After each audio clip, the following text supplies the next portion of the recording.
This is Marky Mark Markellis from Soul Wizard Podcast, and you are listening to the Geek World All-Stars Podcast Network. Oh, wow. We've got a full house today. Yes, and you're in charge, John. Yeah, like you'd ever chance that. We're fucked. Like you would ever chance that. At least you can admit it. Of course I can. Okay. Who are we again? Perfect. Oh, yeah, this is going to be awesome. Right, Joe? I think we want to keep it light, keep it fun, keep it airy. Maybe we get right in with the presidential debate.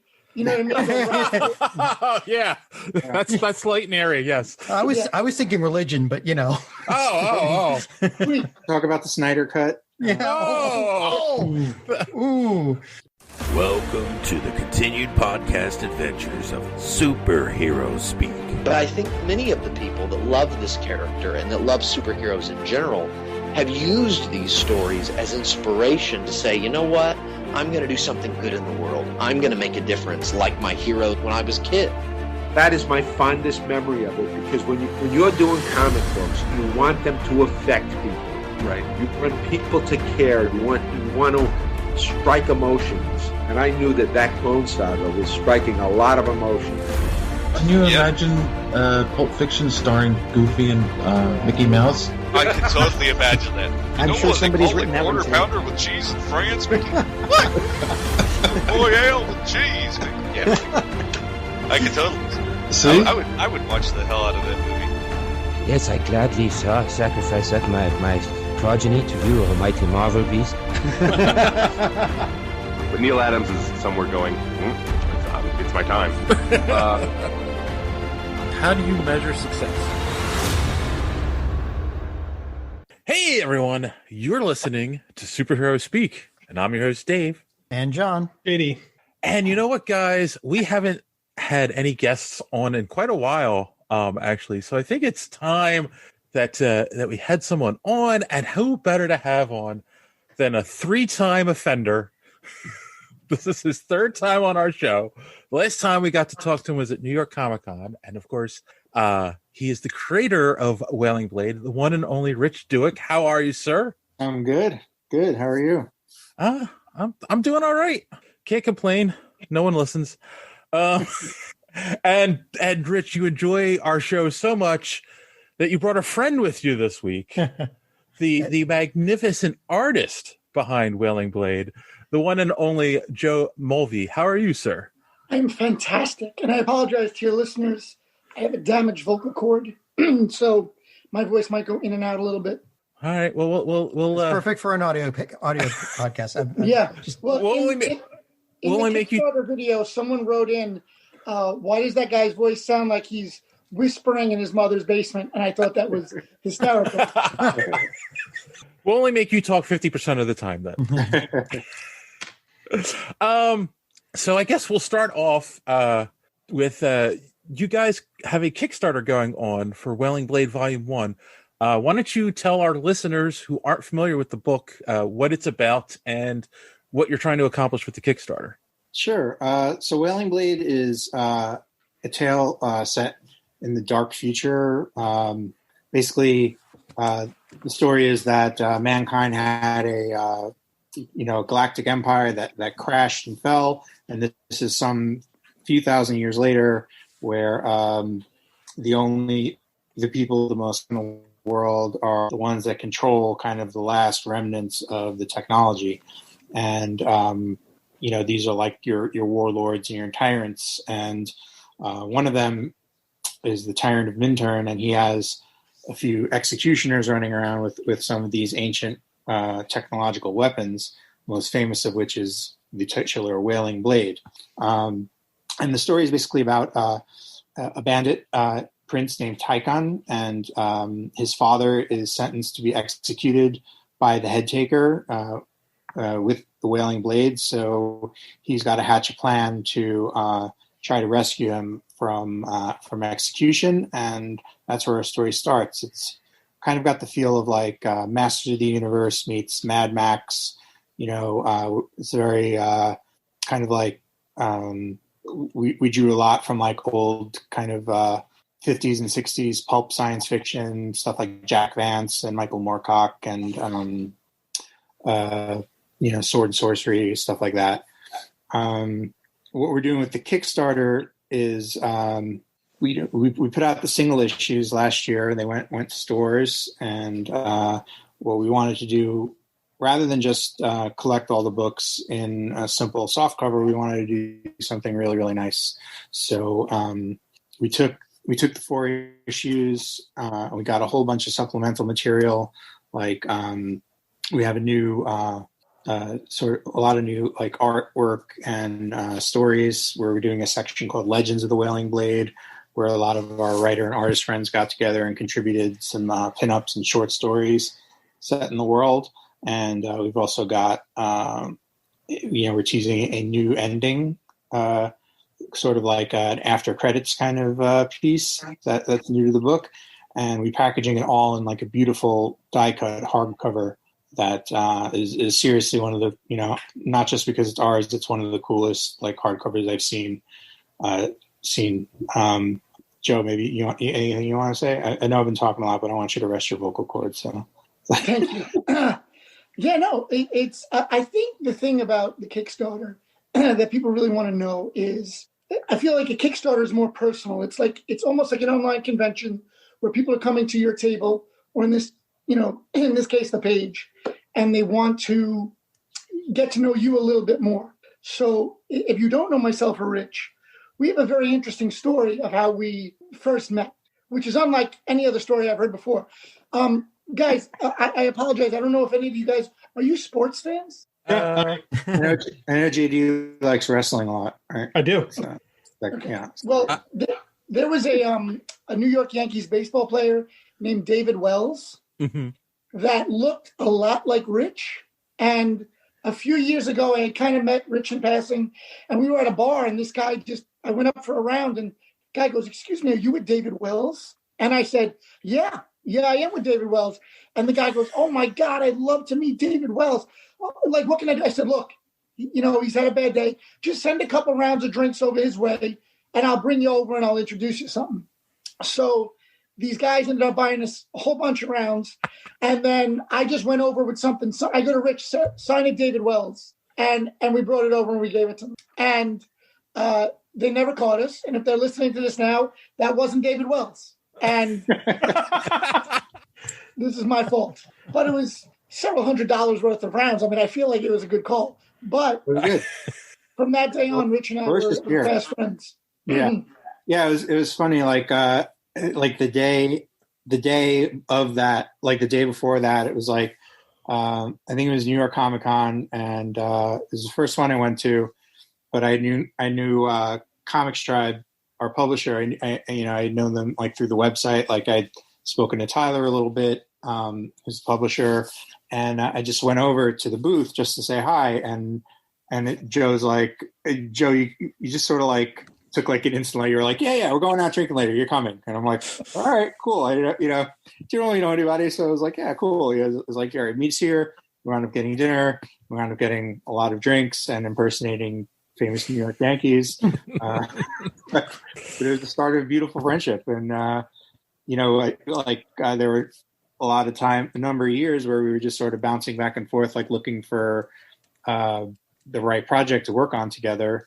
And, turned out to be Wailing Blade, because of alcohol again. Yeah. Basically, I got Joe drunk and got him to agree to it. Little did he know he'd be drawing intricate backgrounds, while on my other books I have them wandering through the Arctic or underwater, where it's like either all white or all black. Joe has to draw every grain of sand. It's not pleasurable. Every branch in the forest. I swear he's going to do a book with Alex Cormack called Purgatory, where there's no background whatsoever. And then he's going to be like, "Okay, Joe, yours is called The Sands of Time, where every sand is a planet. So every grain." That's actually a good segue into, so Joe, you haven't been on the show before, and we like to get to know people, and especially creative people like yourself. So was art something you always wanted to do, and was comic book art, always the goal, or is it like, how did you get there? You know what? The story I have is so convoluted that it's borderline unbelievable. So I love comic book art, and growing up, Todd McFarlane was like the GOAT, right? Mm-hmm. Like I was up in that 90s Image time, and I think one of the first books I picked up was Spawn, and it blew my mind. And then when I started getting into comics, I was like 15, 16, and I would get offers from like smaller companies to do stuff, no pay, all that stuff. And then I started working, going to college, fell out of comics for a little bit. And then the reason I got back in was I was doodling on a TGI Fridays, like a placemat. And someone saw it and was like, oh, I work for this, like a company under Hasbro. Would you want to come in? We need like a background artist. We need this. And then I started working for that company with several other people who are in comics now, like Brian Edward Hill, who is Batman and the Outsiders, does a lot of stuff for Top Cow. And he he wrote the foreword in the book, in the Wailing Blade Volume 1. And Nelson Blake, who's an artist, and Stephen Harris, who's an artist. So I started working there, and from there I just kind of made more connections and went off into illustration jobs. And then you got drunk with Rich, and the rest is history. Yeah. Pretty much. So, then actually, I'm kind of curious too about the Kickstarter. You guys are doing the die cut cover, the hardback, and that's like. We always have this conversation about digital versus, physical books anymore. And I see Kickstarters like this, and they're always successful. Do you think there still is a big market for physical books? Oh, absolutely. This comes up a lot, and especially come up a lot this year because, with Diamond shutting down for a period back in, around May, and a lot of comic stores needing to temporarily close, and unfortunately some of them had to permanently close. It has come up, but, I think when we're talking about print, we're talking about a couple of different things. Like, there's like the issues, call them like floppies, those magazines that come out every week. But then there's also, books, or, you want to get fanciful and graphic novels or whatever. And I think, like, personally, I'm someone, I'd much rather read even a floppy than read the same thing as a PDF. I feel like reading it on screen, it's kind of hard to really make a connection, and hard to feel like, kind of get like invested in the story. Like I can read it, I can enjoy it, but it's like, more often than not, if I read something digital that I really like, I'll seek to get it as a physical object, because there's just something about being able to hold it in your hand that makes it real. And like if Comixology servers go down, all of a sudden I can't read all of my Comixology books. It's like, unless I have like a house fire or somebody like steals stuff from my bookcase, like that's never going to happen with my books. And I think the question of like whether the model is going to move from these like, monthly or weekly issues, they may have to go away. I don't know. I hope they don't, but they may. But I don't think books are going to go away anytime soon. If digital media was going to replace books, it would have happened already. It's not like there's, much more you can do. I mean, I don't know, like maybe in 50 years, there'll be like some sort of like virtual reality thing where you can, not tell the difference and like really like feel the paper or something. But it's just like, a book, it's like a physical object that you can own. It's almost like the difference between owning like one of your favorite albums on vinyl and then just like listening to it on Spotify. It's like, yes, technically it's the same music, but there's a whole different experience and a whole different relationship you have with the object. And, I think on Kickstarter, especially since you can sort of set your own goals and your own like you're not so much beholden to like a standard format or something. You can actually try to create a book that's a piece of art in and of itself that you'd want to own just because it's a book that looks really nice and feels really nice. We've talked about this before, I think we were talking about something, and we got onto like the thing of like owning movies, like buying movies from a streaming service. Well, what do you own? You own the movie on the streaming service, and if the streaming service goes down, which some of them are starting to do that now, it's like, well, you spent $30 to own quote unquote a movie. Right. Yeah. So stuff like this, like your example with Comixology. Yeah. What happens if Amazon sells Comixology or something like that? Right. So when you give a cover, and I'm looking at your Kickstarter right now, when you give a cover that looks that good, and the high quality book, I always try to buy an actual physical copy, and I've got a place up in my room for such special tomes. Yeah. It's like, for my reading habits, and I can't speak for anybody else, it's like, like the stuff I read digitally is the stuff that I'm not too vested in. It's like, if it's something that I want to check out and I'm not really sure that I want to, kind of give up the space in my house or, something like that. It's like, that's how I will kind of check out and see if I like it. But that's just me. I know there are people who prefer to read digital, and I have nothing against those people. If reading webcomics is your thing, more power to you. It's just it's not me. And I think that there's enough people out there that still like books and physical objects, that the market is changing, but still will be there 5-10 years, whenever. Well, can I also just say this?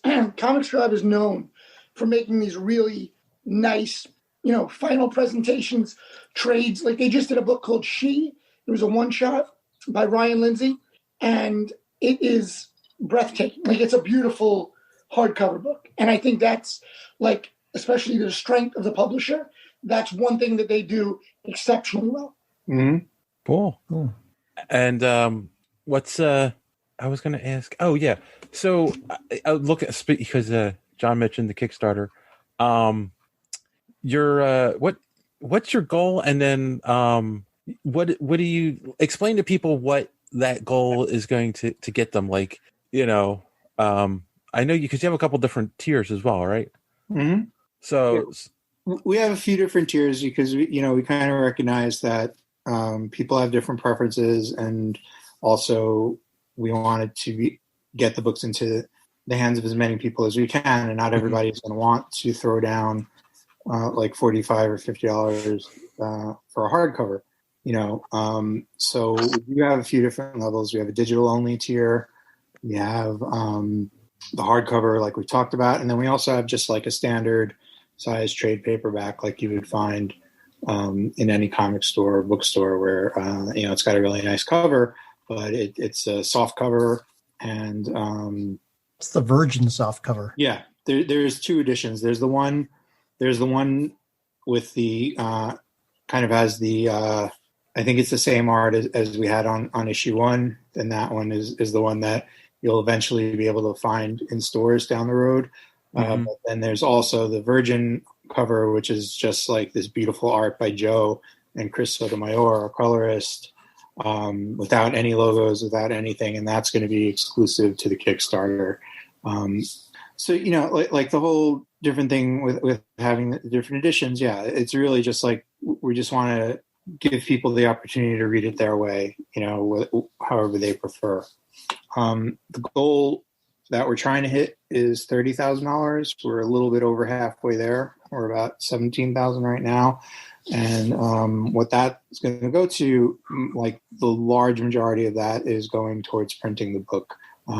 It's not a cheap endeavor to print these books. So most of the money is going to the print run and the shipping and things like that. And then the remainder, I believe, most of it will be going to sort of paying the artists and other contributors for stuff that they're bringing to the book. Have you ever done a Kickstarter for that much before? Nope. So, I think the next biggest one we did was for the Wailing Blade issue number 1, which we did I think it was either last year or the year before. And the goal for that, since it was a single issue, I think was about $6,000, but we wound up making around 10 or 12 or something like that. So that helped a lot because it allowed us to finance the print runs for some of the later issues without having to, go out of pocket for it and wait for it to come back. So that was good. And, it's just sort of like, it's just the reality of it. Like, it is going to be an expensive book to print because it is going to be an amazing book. So, we're if I could put on my salesman shoes for 1 second, it's not just a book. It's a weapon. It's a weapon. Okay. That book is going to be real deal. Plus it's going to be like spectacular. It's going to be foil embossed, die cut sword on the cover. It'll be a book you could put out that everyone will want to pick up. Mm-hmm. So I would just maybe even wear one as a necklace. That might be a later video. What's the advantage to working with someone like Comics Tribe and doing this kind of a campaign? I'm sorry, go ahead. No, go ahead, Joe. I'm just going to say, I think the thing that I would get out there about Comics Tribe is they are very image-esque, whereas right now creators are working with a bunch of different companies and they take a lot of the IP. But the good thing about Comics Tribe is they do all these things for you to present your book in the best possible light, and they don't take your IP. Mm-hmm. So that to me is like a glaring thing. Beyond the fact that Tyler, who runs it, is just a really good person and he's super into helping educate you on all the steps in the process. It's truly creator-owned, yeah. Yep. But one of the advantages of working with Comics Tribe on a Kickstarter is that Tyler's run about, I think, at this point, like 10 or 12 really successful Kickstarters. I don't think he's had any that have failed, and I think most of them have made almost double their goal. Plus that, he's also runs another business called Comics Launch, and Comics Launch is dedicated to educating independent creators and publishers on how, like, the best practices to run a Kickstarter. So he does a podcast like this one, he does seminars, everything. Like he'll interview people with successful Kickstarters. So it's like he's really, really kind of dug into the nitty gritty of the model. And just learning as much as he can about what makes a successful Kickstarter versus what makes one that might not make its goal. And the advantage of working with him is that instead of Joe and me needing to sit down and watch 60 hours of videos and podcasts and all that, you just say, "Hey, Tyler, do your thing," and he'll go and do his thing, which is amazing. And he tells us things that we can do that can help, and it's just great to work with somebody who knows like the intricacies of like a Kickstarter, because it's a lot of it is still guesswork, but we feel like we're making kind of like educated guesses. Yeah, being a Comics Launch alum myself, I just wanted to get it out there what Tyler does and how big of an impact he has on independent creators really around the world at this point. Yeah. And I mean, it's cool that you guys owning the IP, you don't get that a lot. And does that mean we'll see a Wailing Blade cartoon and action figures soon? On Adult Swim, maybe. Yeah, I mean, I don't know about any time soon, but I mean, like, nothing's outside the realm of possibility. It's I'd be lying if I said it's not something like we thought of and have like talked to a couple of people about. It's just one of those things where those sort of discussions are the things that kind of take years and years to do, and also fall through very easily. So nothing's around the corner, but it's just something where, like, if someone was interested, it's great to know that, like, we have the freedom to be able to pursue it. Right. Unencumbered. Well, Rich, I don't mind. I mean, I hope you don't mind me airing our dirty laundry on the show, but I do think that it is great that we own the IP, but it's not great that you got to be a real prick in negotiations and say that we can't make a movie deal unless you play the head taker. It's true. Like, you've got to stop. You've got to stop drinking. Bottom line. I have the build for it, though, and the talent. So look, we're not going over. You're a physical specimen. I mean, we know that. But I mean, let's just get the money, okay? And you already have the do something. He needs a job. You already have the skull to wear too, right? Yeah, we have the blade. We got that made. Yeah, little special effects, make it look real. But I mean, I think it's something that like were something to happen in that arena. It's like, it's just like way better from our perspective to be able to have a little bit of control and the power to say no.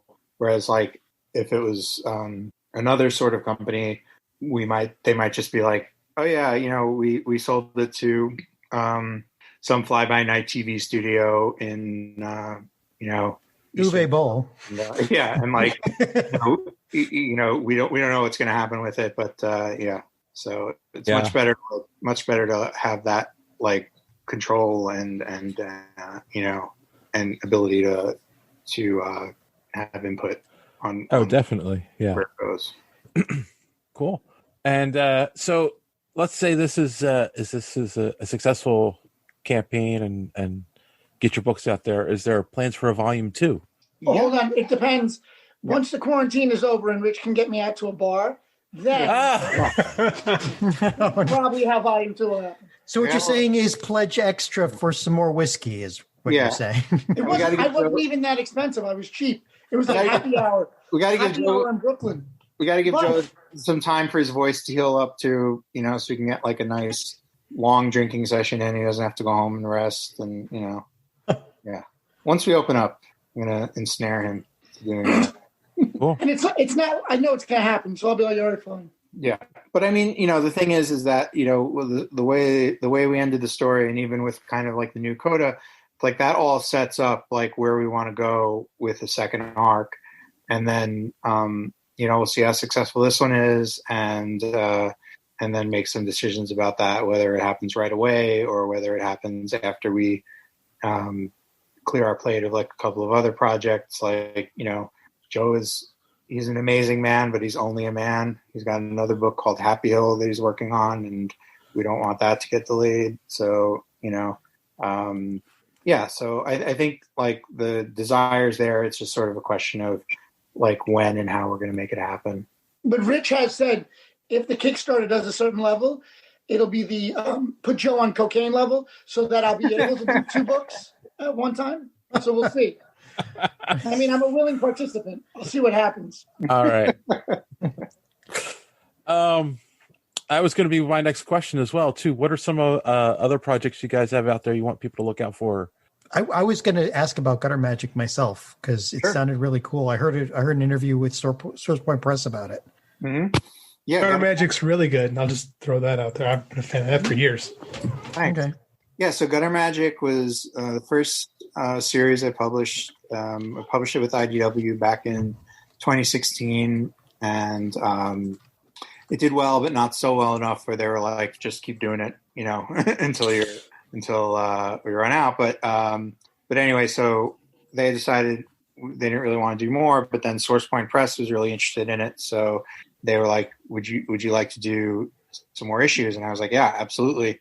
So we had it all planned out for earlier this year. And then the world took a turn.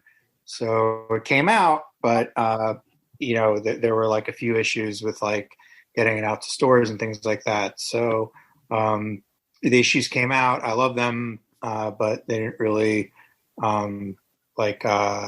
they didn't really, I feel like, get their due in terms of like, people getting a chance to see it. But the good part is that we're putting out a trade collection for that. Source Point Press, I believe it'll be out early next year.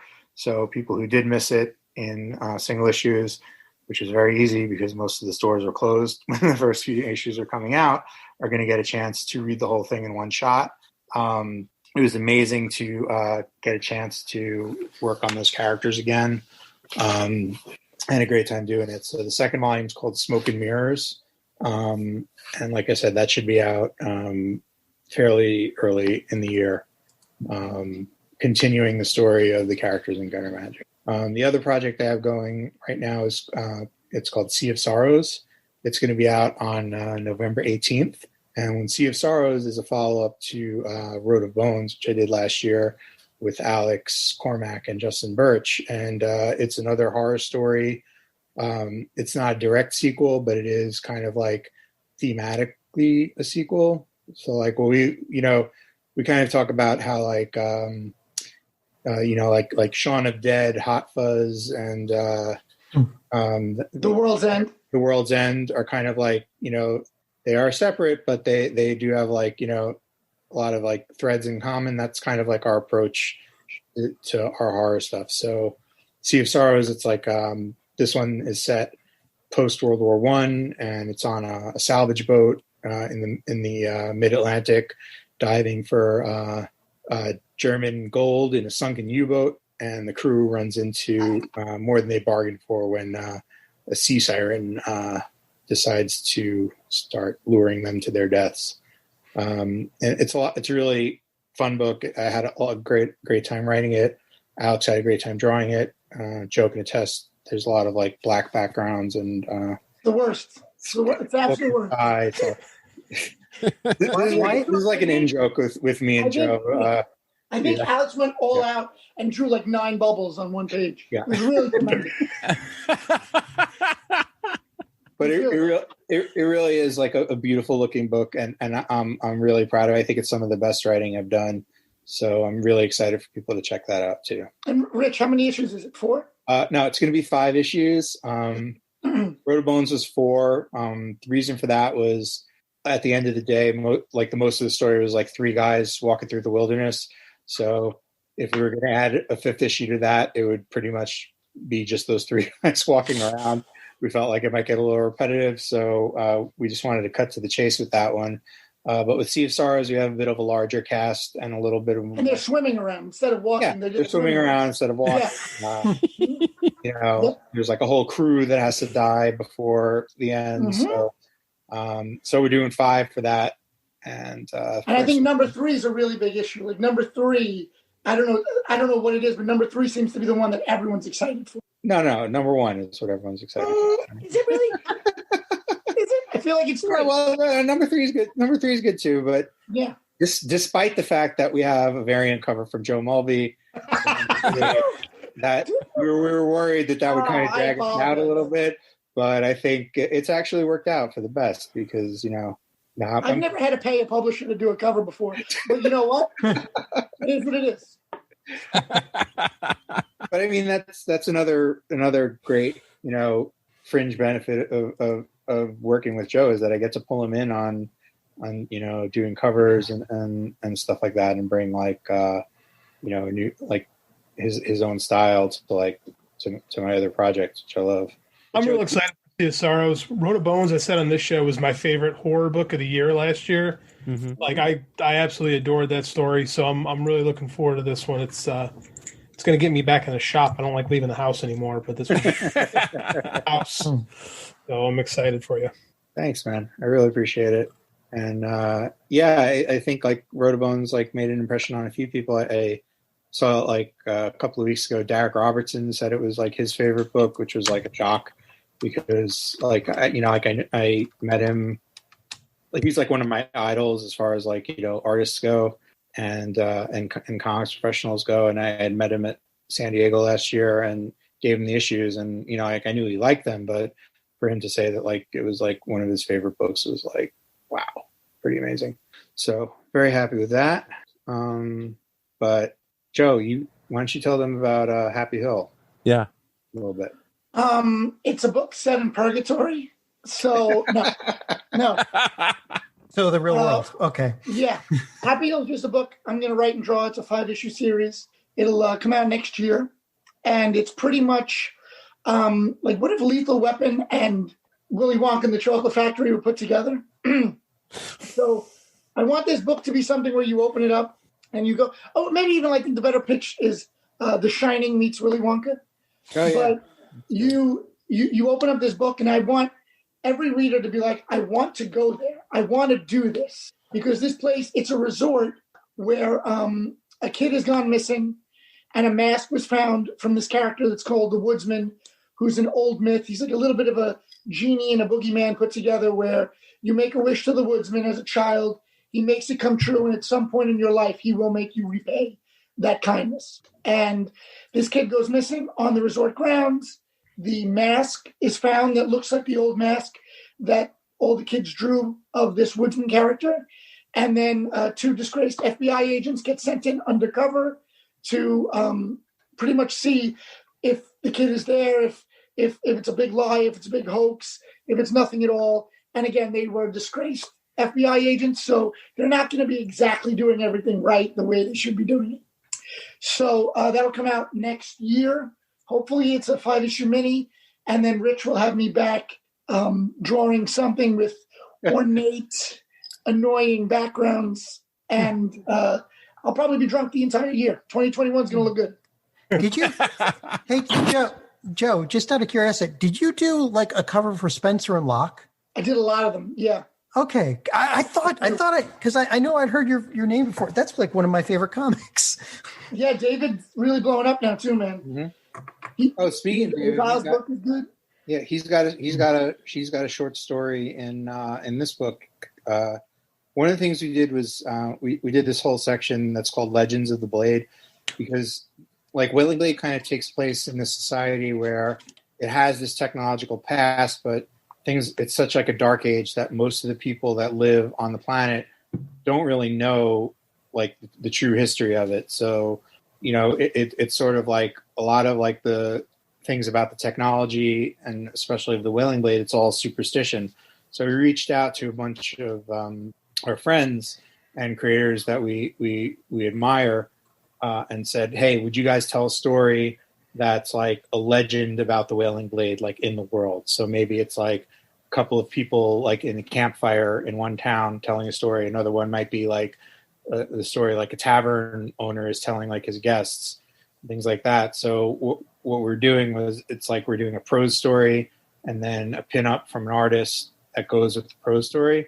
So David Post contributed a great one that's going to be in there. Some other people that contributed were John Lees, Melissa White, DB. Yeah, right? DB Andrew, the writer of Resonant from Vault, and a whole lot of other people. And I'm like blanking a little bit just because I don't have the list in front of me. But we also have a lot of great artists like Gavin Smith and Lane Lloyd and Liana Kangas. So it's really like it was just like a really cool kind of thing where we do just a little different way of like kind of expanding the world and getting some other people involved. So, but we think it's shaping up to be like a really fun addition to the lore of the world. So we're excited for people to check that out too. Cool. Some of this stuff you keep describing, I'm just kind of wondering, are you not just talking about 2020? But the dark age, right? Yes, exactly. We need a Wailing Blade. Who else runs a Kickstarter through one of the most tumultuous elections in the history of our lives? Yeah, I know. Oh yeah, These guys. Try to get some airtime. Hashtag have balls like the Blade. So Rich, you said something, you alluded to something a little earlier, and I kind of wanted to come back to it, was how like a lot of stores have been closed, a lot of shops have been closed. And so a book like this comes out and your book just sits on the shelves. Like how, I don't think people realize how damaging that is, especially to like smaller publishers, like, because not only, you're not selling your book, but like no one even knows your book exists, right? Yeah. What do you say to people that are in this situation, and like what's something you do to try to get people excited, keep the excitement about your book going? Well, I think you kind of have to just as an independent creator, you have to expand your view of what success is and what the places are that you're able to like sell your books in. Comic shops are going to be one place, one piece of it, and an important piece of it. But, as an independent publisher and independent creator, you have to look for other ways to get the word out. And one good thing about crowdfunding and Kickstarter is that it's, it's sort of, I think like when Kickstarter first began, people had this view of it as if you were somehow like kind of begging for money. Like it was like, oh, well, I can't sell this in a store, so I'm going to, if you can help me get this made, maybe I can do that. And it's really not that anymore. What it is now, it's like, it's basically like a store where you can pre-order stuff. And the great thing about it is that the people that pledge to create the book are really excited about it. It's like, it's not the sort of thing where like someone looks at it and is like, oh, it's kind of cool, I guess, or why not? The majority of people are like, wow, this is awesome. I really want to see this. So I'm going to put some money towards it.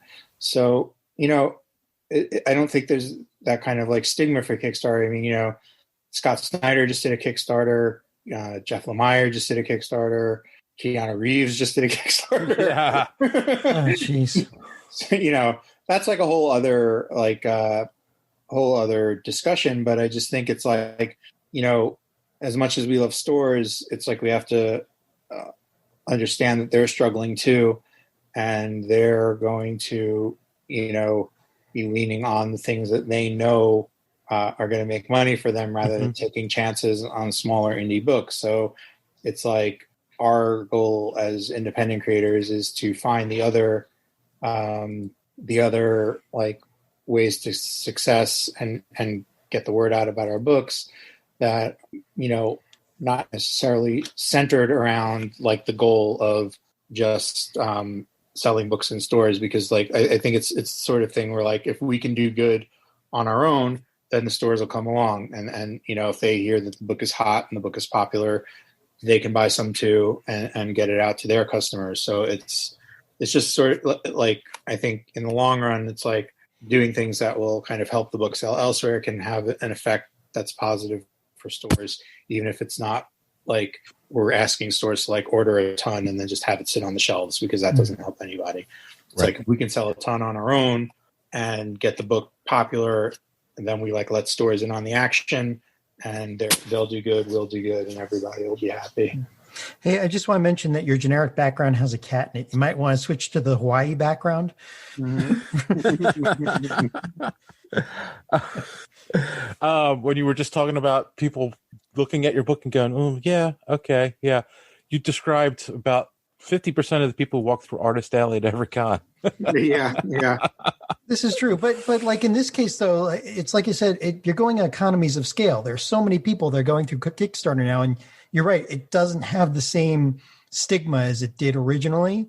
And, you've got signed copies of things, right? And the nice die cut cover, which, how many of those are you going to bring to a convention, right? Oh, yeah. They're heavy.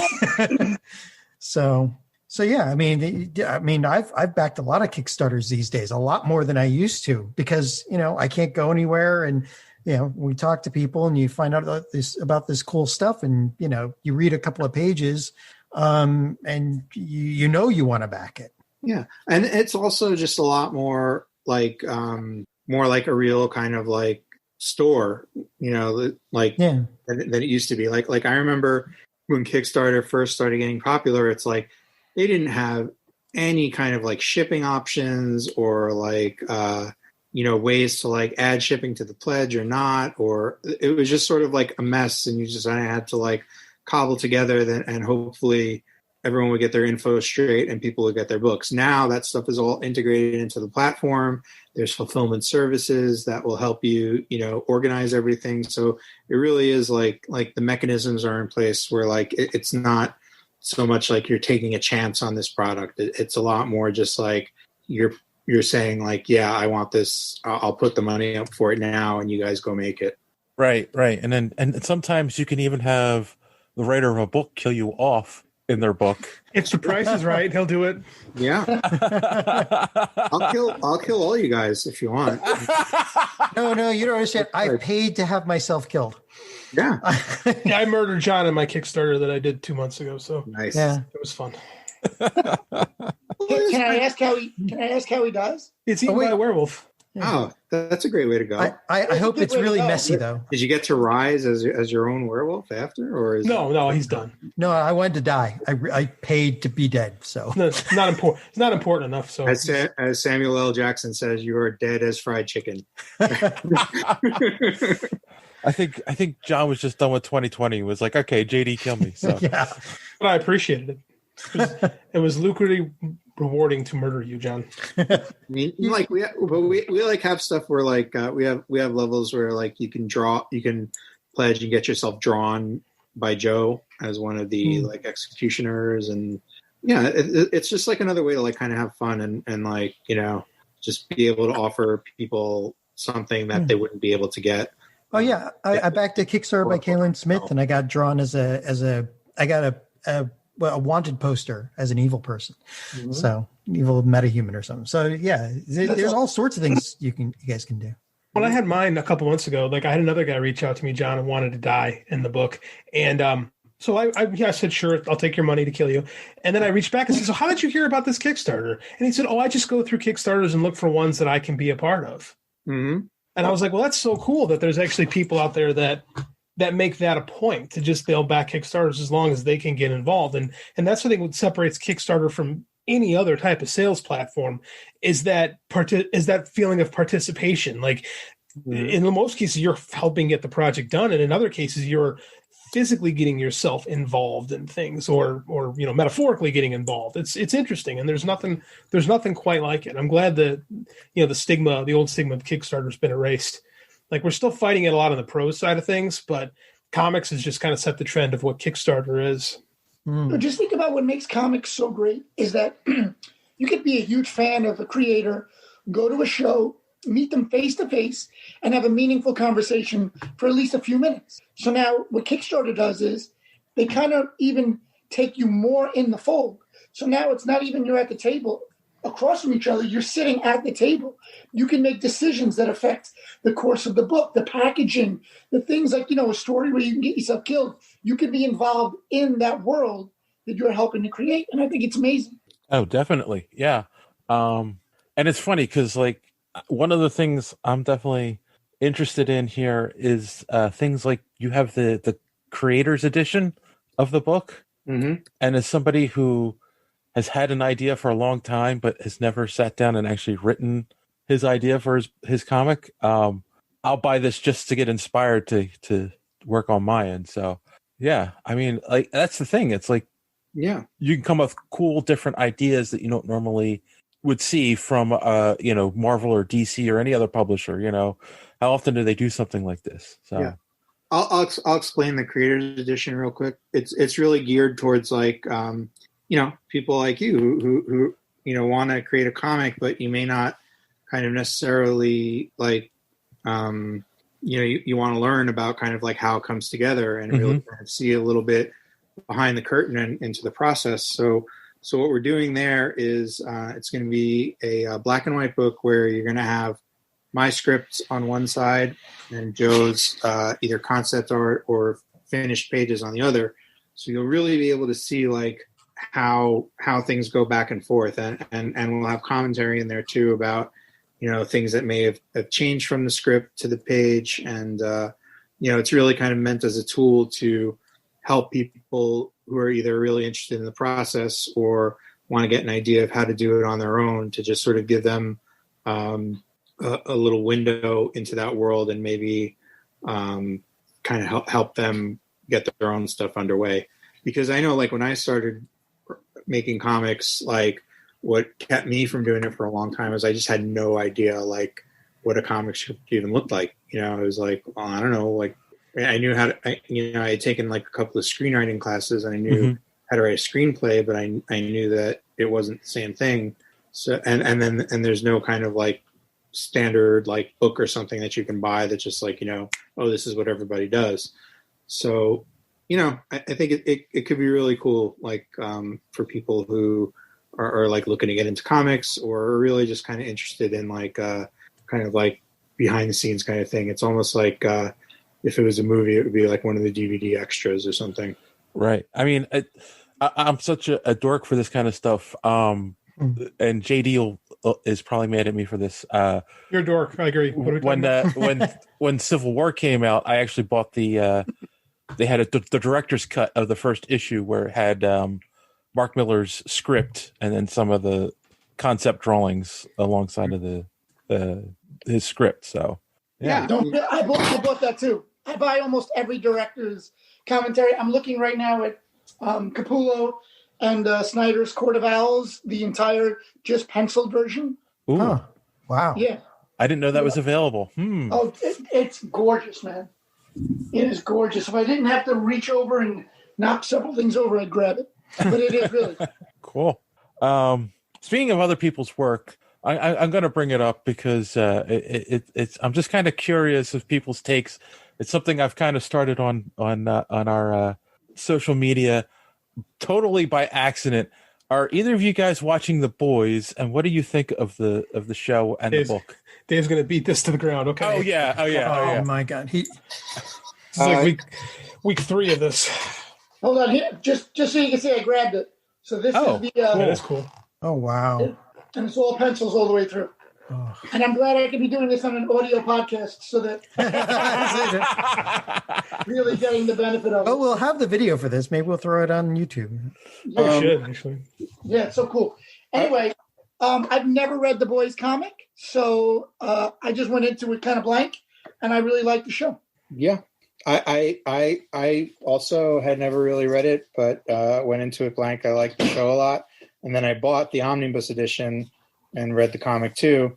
And I think I like them both, but I think the show. I think I like the show a lot better than the book. Honestly, you can't like compare the art and stuff, but I think the storyline, like the show, just sort of like took the source material and took it in a direction that I think was like I'm really enjoying.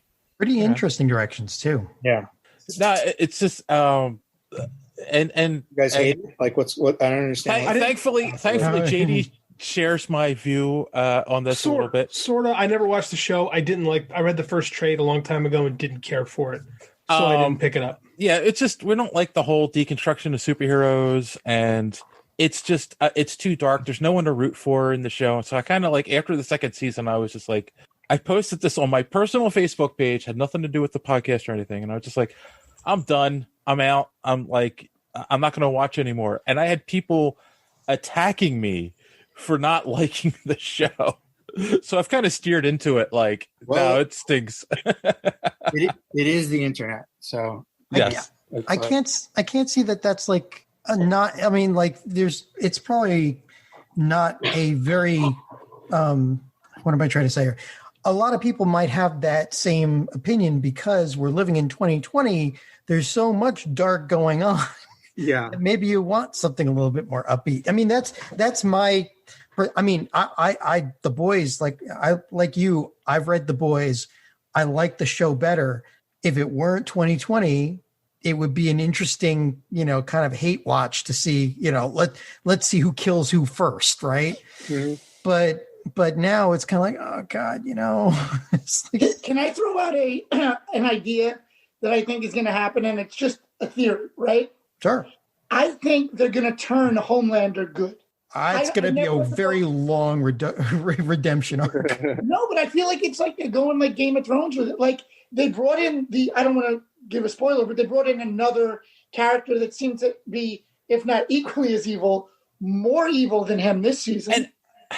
And they added so much humanity to him. And that actor, whoever plays him, is phenomenal in that role. Oh, and I say that too. The show is, for what it is, it's very well written, extremely well acted, directed. The art direction is superb on the show. Like, I've got no issues with how it's produced. It's just the story itself doesn't appeal to me anymore. And that's one of the issues right there. You just said it. It's like giving him a redemption arc, but no one has a redemption arc in the show. Like, every time you think someone's going to be redeemed, they turn left on you, I have a very dark sense of humor. So yes. Yeah, I mean, I'll be honest with you. All the Gil sexuality that's in there is very, I want to know who did the research for writing. Well, I want to know. What I find interesting about The Boys is like, it's like I think the reason why I find it to be like a kind of like a compelling story and one worth like engaging with is I don't even so much, maybe this is technically deconstruction. I don't know, but like I sort of when the first season came out, what I said was I was like, we always think about how great it would be if like we had superheroes in real life because we all think we would be getting Superman. But in reality, if heroes are in the real world, we'd be getting Homelander.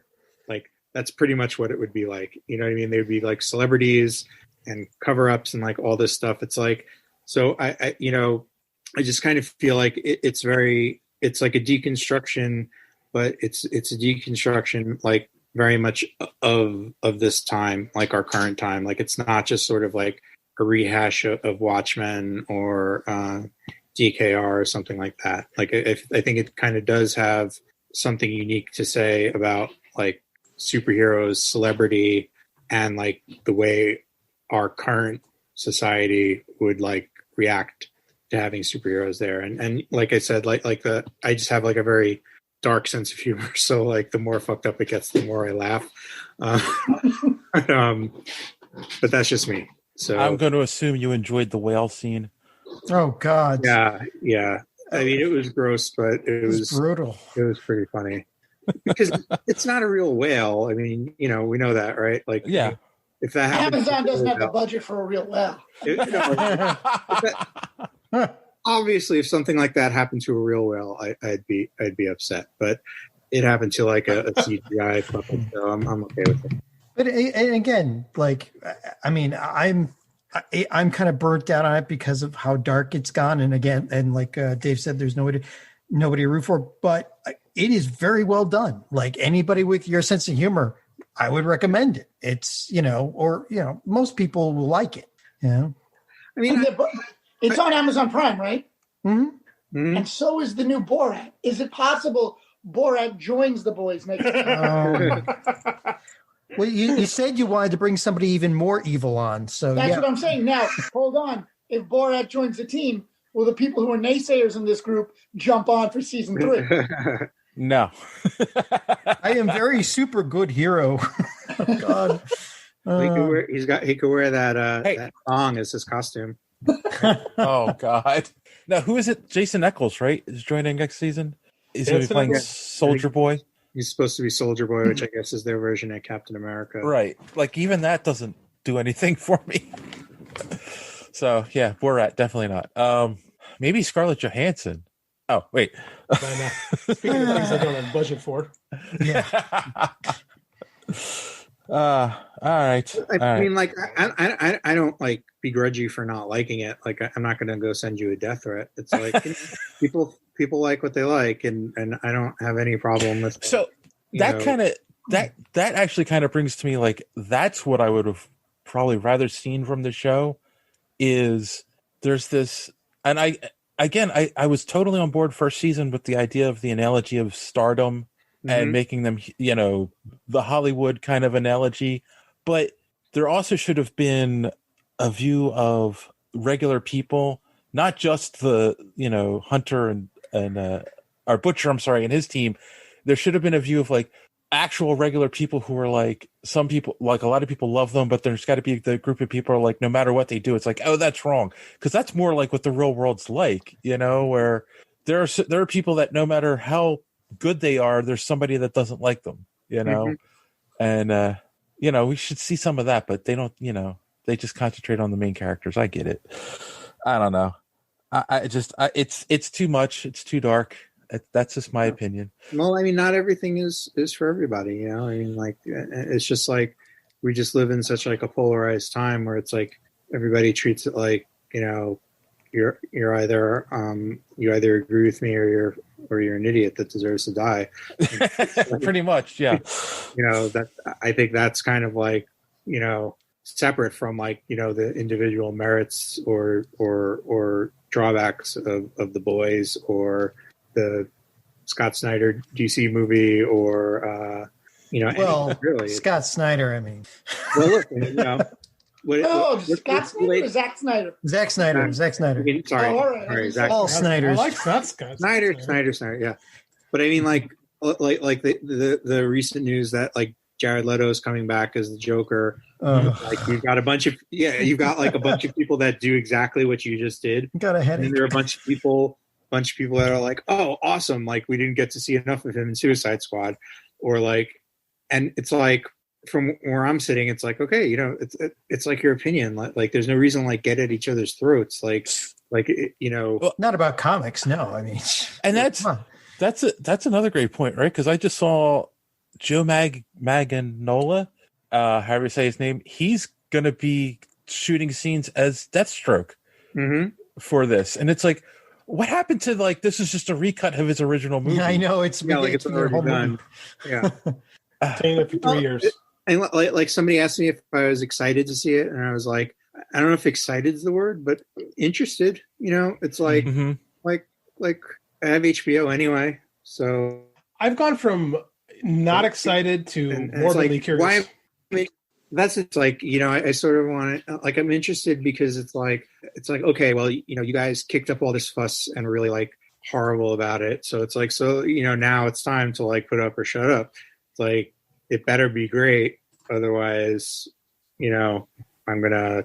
Oh yeah. Well, if they're shooting new footage, I mean, that's the thing. The more I hear about the new footage and all the new scenes and all the people coming back and new actors coming into it, the less it's a cut, and the more it is like they're rebooting the movie with the movie. It's kind of weird, right? Yeah. You got to give them credit. They're like, we didn't lose enough money when we first made this thing and sent it out there. So you know what? I'm doubling down. Oh no, they're tripling. They're even more money in. They're tripling down because they're going to put it on HBO Max. Yeah, without a theater. Right. Yeah. Didn't they come out with news like yesterday or today that Keaton is signed on to do an old Batman show? He's doing the Flash movie. Yeah, he's doing like something where it's like he's like a Batman in the multiverse or something. Yeah. Yeah, but he I'm telling you, check it out. Otherwise, maybe I just read a BS article that he was signing on for like an HBO Max series or something with Batman. Well, he's Michael Keaton. He's Batman. He can do whatever he wants, man. This is true. He's signed to star as Bruce Wayne in an HBO Max Batman Beyond series. Oh, there we go. Oh shit, that'd be awesome. Oh my god! No, this is on. This is smallscreen.co.uk. We got this. We got this covered. So, no, it's not. We got this. No, it's on IGN too. Oh, it's on IGN. Okay, then I buy it. Then there might be something to it. And /film. Okay. Huh. Even with a broken voice, I come in here dropping news. Yeah, I mean, you guys need an entertainment reporter, and yes, I will take the job. No, that's big news because I'm a Bruce Timm fan, and the Batman Beyond series. Man, I'll watch the hell out of that. Who do you cast as Terry McGinnis? Man, God, you asked me something like that. My knowledge of like actors off the top of my head is like. Wait, who is that, JD? No, I didn't say anything. I'm thinking. Oh, I said Joe Mulvey. Joe Mulvey. Yes. If we had the rights, that would be my sticking point. You play Head Taker, I play Terry McGinnis. Who would you do? I think you got to find someone. I think you got to find someone new. I think you have to find a what's the kid who currently plays Spider-Man? Tom Holland. Yeah, you have to find a Tom Holland type. I think that's rare, man. He's a rare pick.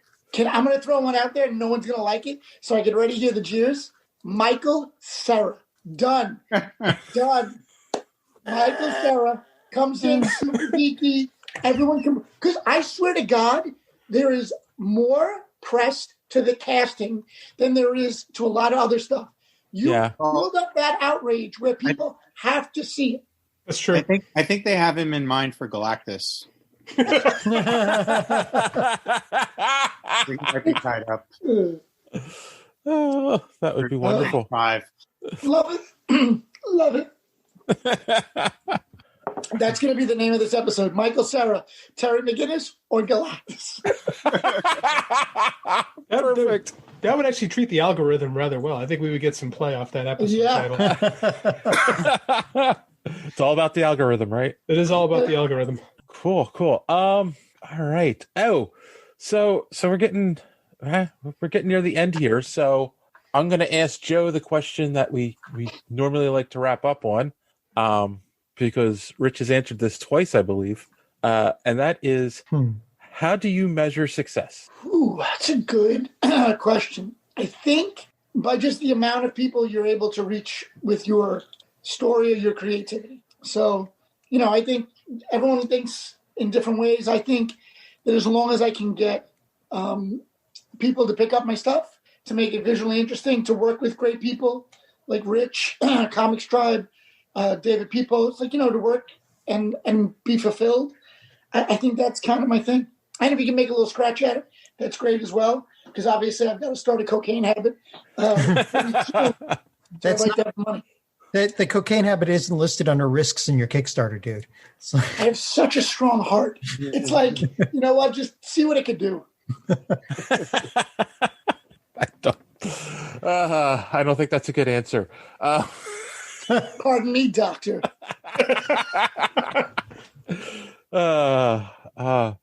Okay, Rich, have you changed your answer since we've talked last year? Yeah, I decided that once I have a stack of books that's taller than Joe, that's... So 3 books. I'll consider myself a success.